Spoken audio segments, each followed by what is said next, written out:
Üdvözlöm a magyar nyelven. Bem-vindos à língua húngara, nosso novo vídeo aqui no canal MOPC Linguística. A língua húngara é uma língua uraliana, ou seja, não é uma língua indo-europeia, não pertence, como muita gente pode imaginar, ao ramo das línguas eslavas ou germânicas, não tem parentesco com o russo, com o polonês, com nada disso.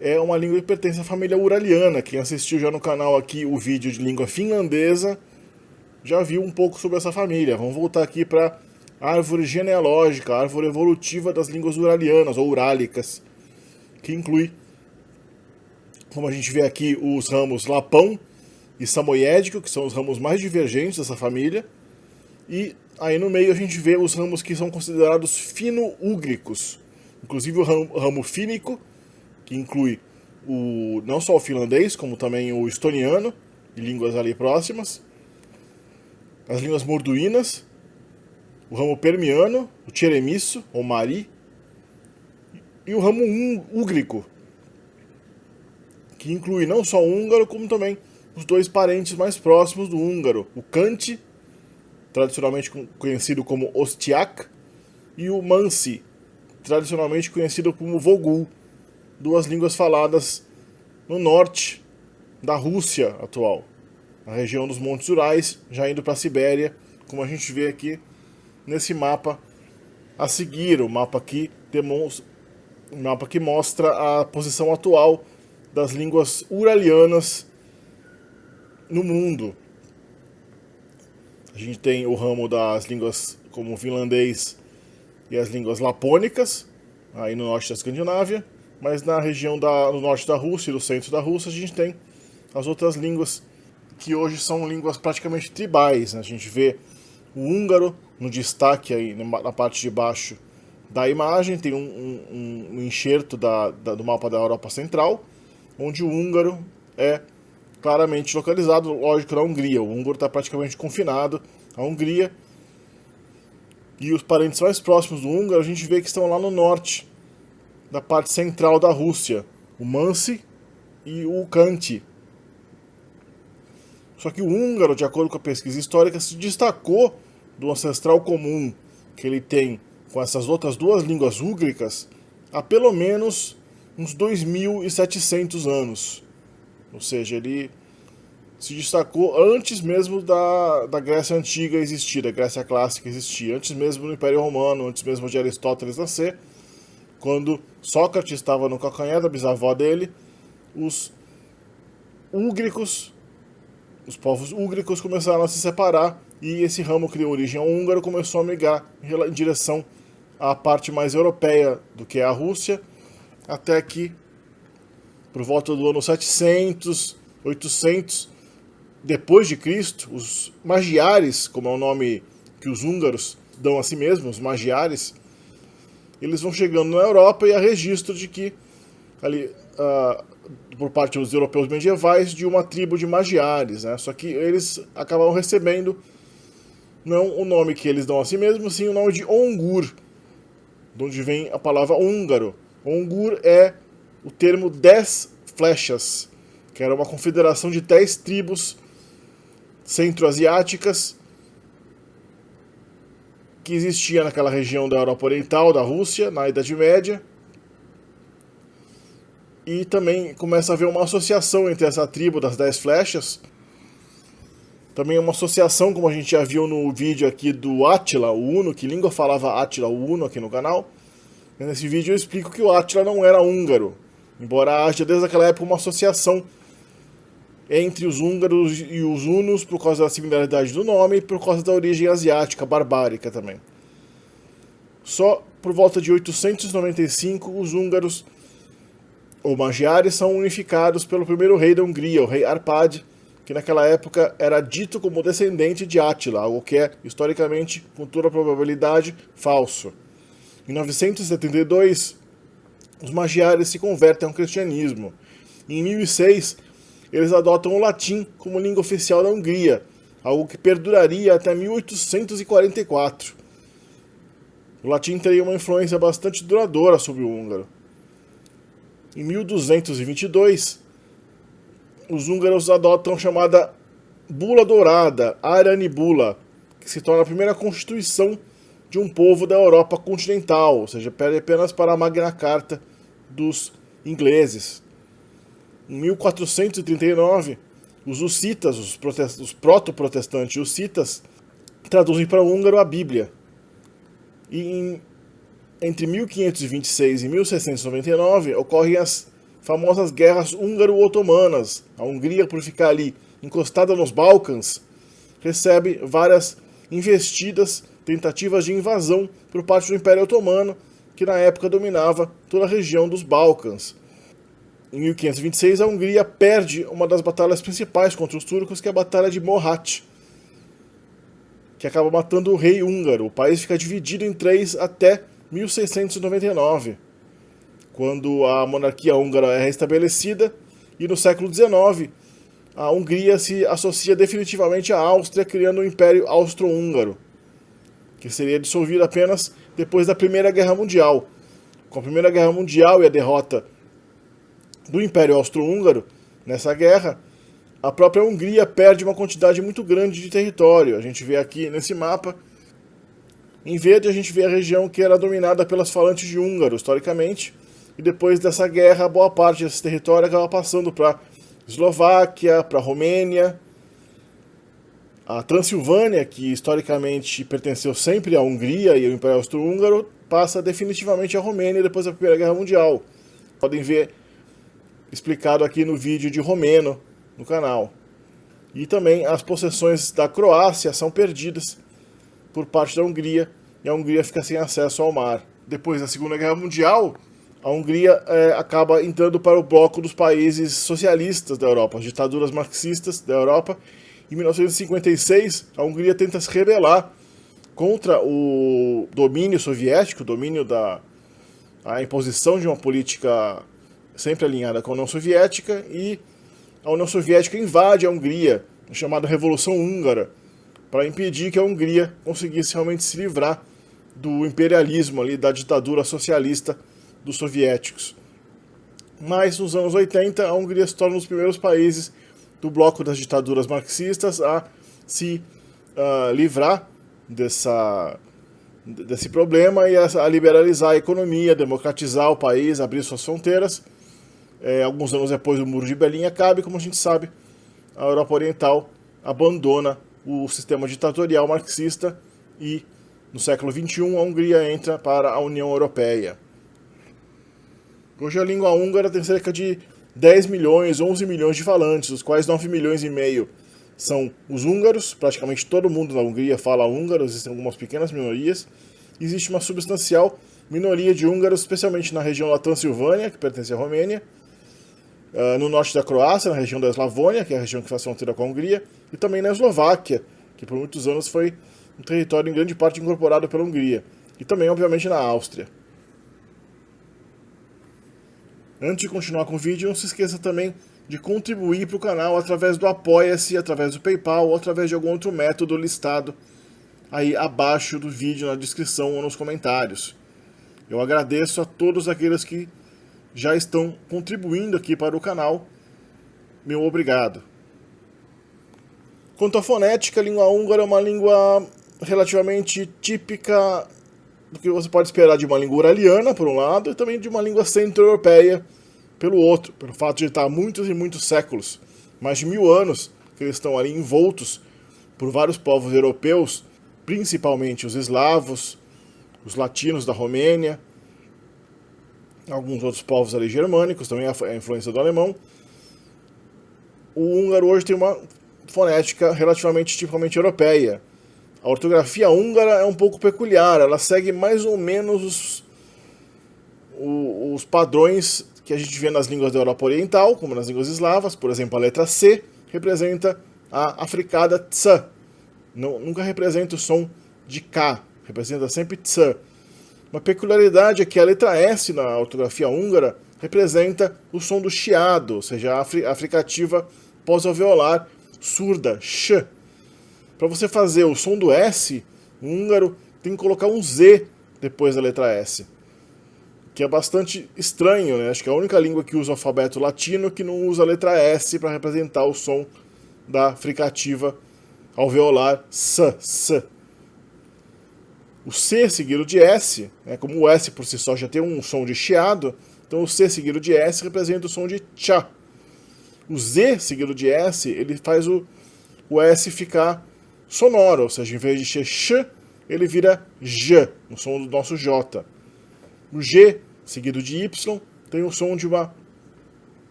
oclusiva palatal j, sonora. E o T seguido de Y é a oclusiva palatal surda, tchá. Quanto às vogais, a língua húngara tem vogais curtas e longas. Por exemplo, o A, grafado sem nada, é o A curto. O A, grafado com o acento agudo, representa a vogal longa. É assim que o húngaro marca a vogal longa. As vogais longas são marcadas pelo acento agudo, algo que também é adotado pela convenção ortográfica do tcheco e do eslovaco. Já as vogais arredondadas do húngaro, que são uma característica fonética típica das línguas uralianas, as vogais E e U, são representadas na sua variedade longa por uma letra com, na verdade, o que parecem ser dois acentos agudos em cima da vogal. E e U. Esse acento duplo, parece um acento agudo duplo, é uma espécie de fusão entre o acento agudo e o trema, que representa as vogais arredondadas do húngaro. Então, realmente, esse é um diacrítico que é exclusivo da ortografia da língua húngara no alfabeto latino.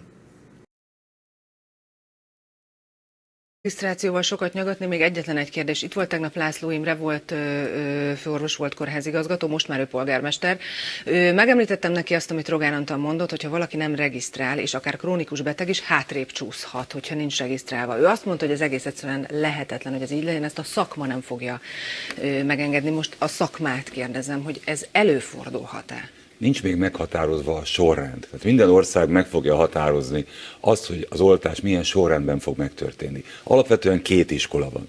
Az egyik az amerikai CDC által felállított sorrend, a másik pedig a WHO, az Egészségügyi Világszervezet sorrendje. Az amerikai sorrend az a járványra koncentrál, tehát első lépésben. Vagy amit tudunk, azt mondja a kormány, hogy az oltási terv részeként egészségügyi dolgozók, majd a krónikus betegek. Ennyi, amit tudunk. Tegnap volt egy hír, hogy a Honvéd Kórházban el is kezdik az oltást december végén, állítólag kaptak egy körlevelet erről. O sintagma nominal em húngaro é dan, como típico das línguas uralianas. A gente tem determinante primeiro, o adjetivo depois e por último o nome. A nagy ház. A grande casa, ou seja, para falar a casa grande, você tem que colocar necessariamente a palavra nagy antes do adjetivo, qualificando o substantivo.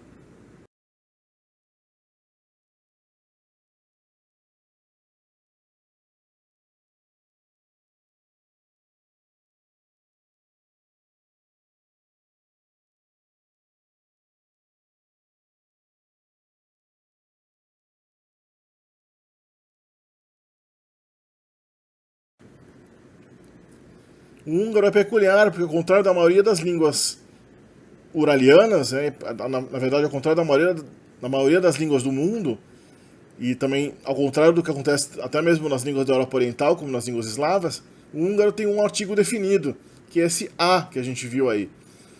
A nagy ház, é a casa grande. Para você marcar o plural, você tem que colocar a marcação de plural apenas no substantivo.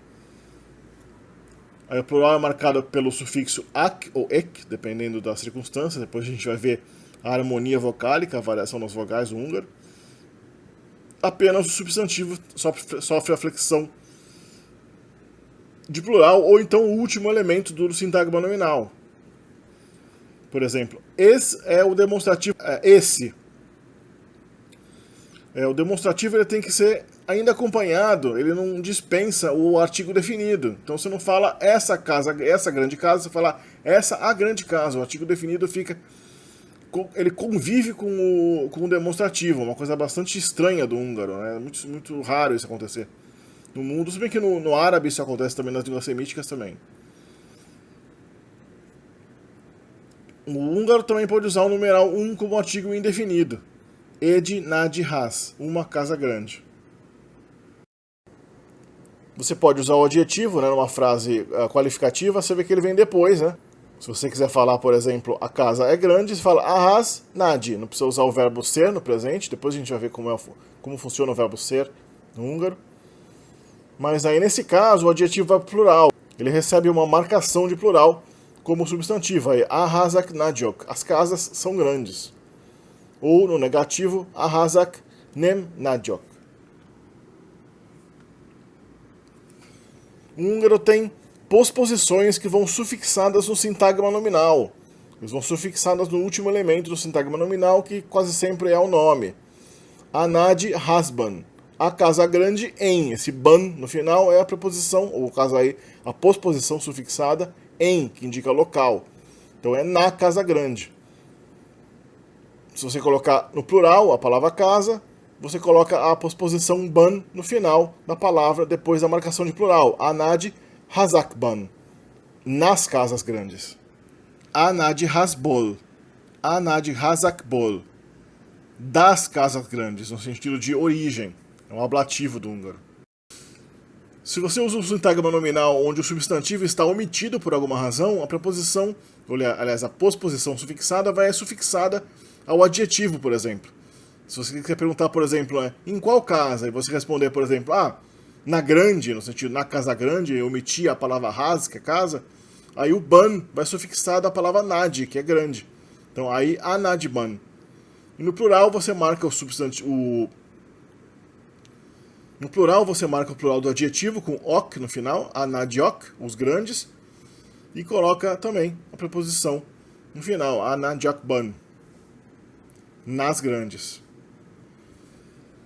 Os sufixos eles variam de acordo com a vogal da palavra a qual eles estão sendo adicionados. Isso se chama harmonia vocálica e é a característica mais marcante não só das línguas uralianas, como também de algumas outras famílias de línguas que são aí típicas do norte da Ásia e da parte da Ásia Central.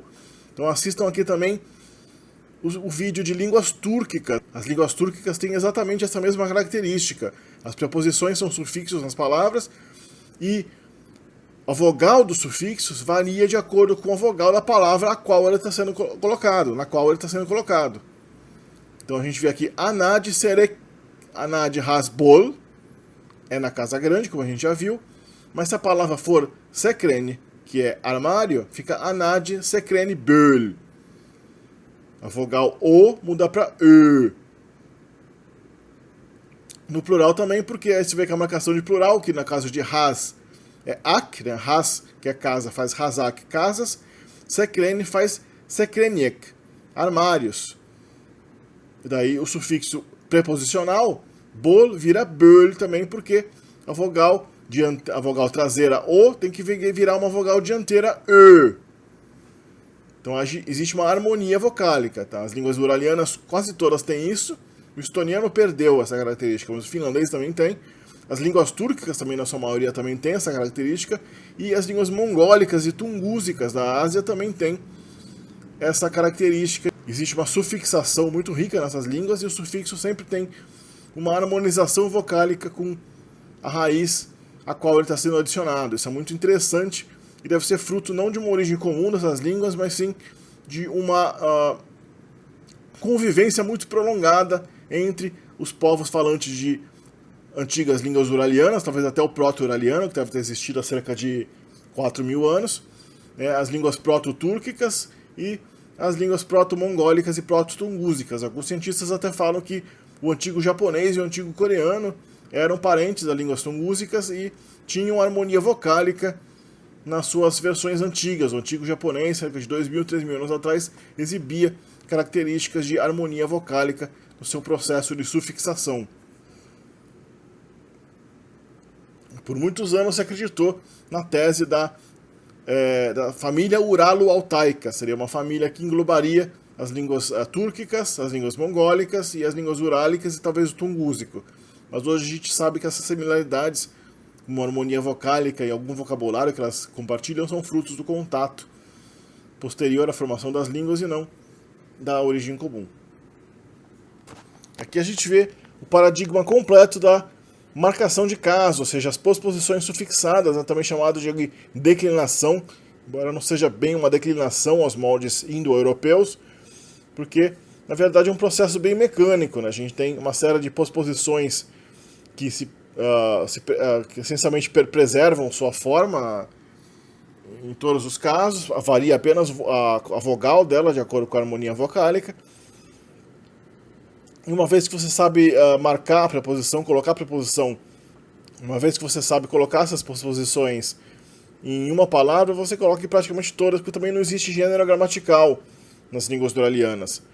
Então a declinação é bastante uniforme, inclusive o marcador de caso no plural é igual ao marcador de caso no singular, como a gente vê aí, só que você acrescenta entre a raiz da palavra e a postposição esse marcadorzinho de plural, que é ac ou ek. Então a gente vê aí a palavra mão, que é kes, a gente vê que essa palavra tem uma vogal dianteira, que é e, então o plural não é kazak, e sim, não é kezak, e sim kezek. Daí os sufixos também acabam sendo harmonizados de acordo, recebem sempre também uma vogal dianteira. Veja aqui o sufixo de inessivo, que indica na mão, não é mais ban, como a gente viu em casa, que é hasban, e sim, aí a gente tem kesben, e no plural, kezekben, na mão, nas mãos. Algumas palavras são irregulares no húngaro, por exemplo, palavras que terminam com o ou u tendem a receber um V quando um sufixo é adicionado, especialmente o sufixo que começa por vogal. Então aí, lo, que é cavalo, recebe o plural ak, mas entre o lo e o ak você coloca um V eufônico, né? Lovak. Falu, que é vila, também no plural vira falvak. O U se converte num V. Aqui a gente tem a comparação na marcação de caso no húngaro e no finlandês. Uma palavra que é cognata entre as duas línguas. O kes, que a gente acabou de ver no húngaro, a palavra mão é cognato do finlandês kesi, que é mão. Aí confirma basicamente o que eu disse, não existe quase nenhuma similaridade entre os sufixos marcadores de caso do húngaro e do finlandês. Pode olhar à vontade, aí pausar o vídeo quem quiser prestar atenção em detalhes, você vai ver que os sufixos são completamente diferentes. Não há mais, provavelmente esses sufixos foram inovações posteriores às línguas, não são herdados da protolíngua comum. Os pronomes em húngaro são um pouco irregulares. A gente tem aí no nominativo, a forma sujeito, en, te, ö, mi, ti, ök. O paradigma lembra um pouco das línguas indo-europeias. Tem o en, que é a palavra eu, tem uma nasal aí que é bastante comum, né? Então ocorrer na primeira pessoa, né? A segunda pessoa é bastante indo-europeia, né? Te. Talvez tenha sido até um empréstimo, talvez, das línguas indo-europeias, tomado muito tempo atrás. Talvez a pronome de primeira pessoa plural, mi, também seja um empréstimo das línguas eslavas, né? Você vê que no acusativo e no dativo existem formas bastante peculiares, né? O en vira engem, te vira teged, mi vira minket. No dativo ainda mais diferente, nekem, neked. Já no comitativo, né, que é o caso que implica com, então aí velem significa comigo, veled significa com você, velê com ele, velünk conosco, veletek convosco e velük com eles. A gente já vê que a gente vê claramente uma preposição vel aí, né, e os sufixos de pessoa depois, em, ed, e, unk, etek e uk. Os outros casos são formados mais ou menos nesse paradigma aí que a gente vê no caso comitativo dessa tabelinha. Existe também o sufixo pronominal lak ou lek, depende da harmonia vocálica, né, que marca que o sujeito do verbo, a primeira pessoa, e o objeto, a segunda pessoa. Isso lembra até aquele prefixo oro, que existe no tupi. Também marca a mesma coisa, né? Oro ao sub, eu te amo, em tupi. Marca o oro, marca primeiro eu te alguma coisa, eu te verbo. Então, latom é eu vejo, latod é você vê, latlak é eu te vejo, seretem eu amo, sereted é você ama, seretlek é eu te amo. Interessante a existência de um morfema que conjuga a primeira e a segunda pessoas num morfema só, né? Uma coisa bastante fusional, bastante interessante. O tupi também tem esse morfema. A possessão pessoal, né, os possessivos como meu, teu, nosso, são marcados por sufixos também. no húngaro. Então a gente tem haz, que é casa, hazam é minha casa, hazad é tua casa. Se você quiser colocar uma posposição, nesse caso você vai colocar a posposição ainda no final disso aí. Então a gente viu que hasban é na casa, né? A hasban é na casa. Na minha casa é a hazamban. Na tua casa é a hazadban. Vamos dar uma olhada aqui no verbo ser, o verbo ser estar, do húngaro, que como nas línguas europeias é típico, né? Marca tanto a cópula, né? O verbo equacional, que indica a identidade, como o verbo locativo, que pode indicar a posição de alguma coisa. A gente vê aí o presente e o passado simples do verbo leni, que é o verbo irregular ser. Em vagyok, né? Eu sou. En vagyok, te vadi. Na terceira pessoa, o uso do verbo é completamente opcional, né? A forma van, van, geralmente é deixado de fora, né? Mi vadjunk, ti vadtok, van. No passado, voltam, voltal, voltunk, voltatok, voltak. O verbo ser, na terceira pessoa, também é usado para marcar a existência, o verbo existencial, né? Tem uma casa na montanha. Van ed has a hegen. Tinha uma casa na montanha. Volt ed has a hegen. O verbo ter também é expressado por meio do verbo ser, no sentido existencial. Você coloca o verbo ser na terceira pessoa e coloca o sufixo possessivo no substantivo que você possui. Então, van indica tem, ed hasam é uma casa minha, o que significa eu tenho uma casa. Tem uma casa minha, existe uma casa minha, só eu tenho uma casa. Várias línguas formam a noção de ter através dessa construção. A conjugação dos verbos normais do húngaro é uma das coisas mais curiosas da língua. Talvez a característica mais peculiar da língua húngara seja a existência de uma conjugação definida e uma conjugação indefinida nos verbos. Todos os verbos, pelo menos os verbos transitivos, têm essa variação, porque eles vão depender de se o objeto deles é definido ou indefinido. Ou seja, se tiver um objeto que é uma coisa, você vai usar a conjugação indefinida. Se for um objeto a coisa, ou essa coisa, um objeto definido, você vai ter que usar a conjugação definida. A conjugação verbal muda de acordo com o grau de definição do objeto do verbo. A gente vê aí o verbo matar, ölni, na conjugação indefinida do presente e definida, e também no passado, indefinido e definido. Segundo minhas fontes aqui, as outras línguas úgricas também compartilham com o húngaro essa peculiaridade. As línguas morduínicas da família uraliana, que é aquele outro ramo da família uraliana que a gente viu na árvore evolutiva, também possuem conjugações indefinidas e definidas de acordo com o objeto do verbo. E o alinhamento da língua húngara não é ergativo, é um alinhamento acusativo. Então, por exemplo, aqui a gente tem, né, o verbo matar. Aí, nesse caso, o verbo matar ganhou o prefixo meg, que é muito comum no húngaro. Esse prefixo meg é o prefixo mais comum da língua húngara, e ele geralmente indica aspecto perfectivo e uma série de outras nuances que não tem como explicar aqui. Então, aí no caso, o verbo ölte, que é matou, ganhou o prefixo meg, por uma questão aí de naturalidade. A mulher matou o pássaro, megölte. Se a mulher matou um pássaro, você tem que falar as Joni megölt ed madarat. O verbo muda porque aí, na segunda frase, o objeto do verbo está indefinido. É um pássaro, não é o pássaro. Mesma coisa aqui. Latok ed nöt. Eu vejo uma mulher. Aí latok. Mas se você vê essa mulher, é latom. O verbo ver passa a ser latom. Est a nöt. Eu vejo essa mulher. O finlandês não tem. As línguas fínicas da família uraliana não tem nada equivalente a essa variação de conjugação definida e indefinida.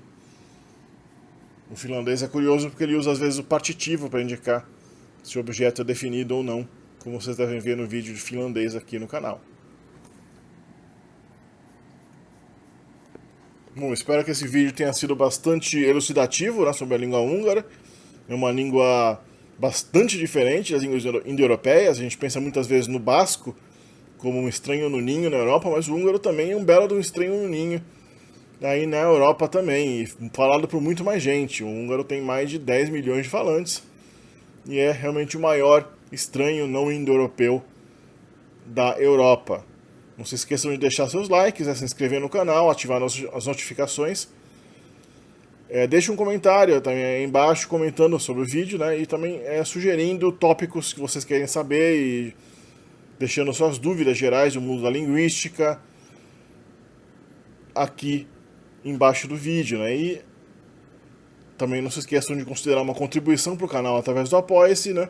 E a gente se vê no próximo vídeo.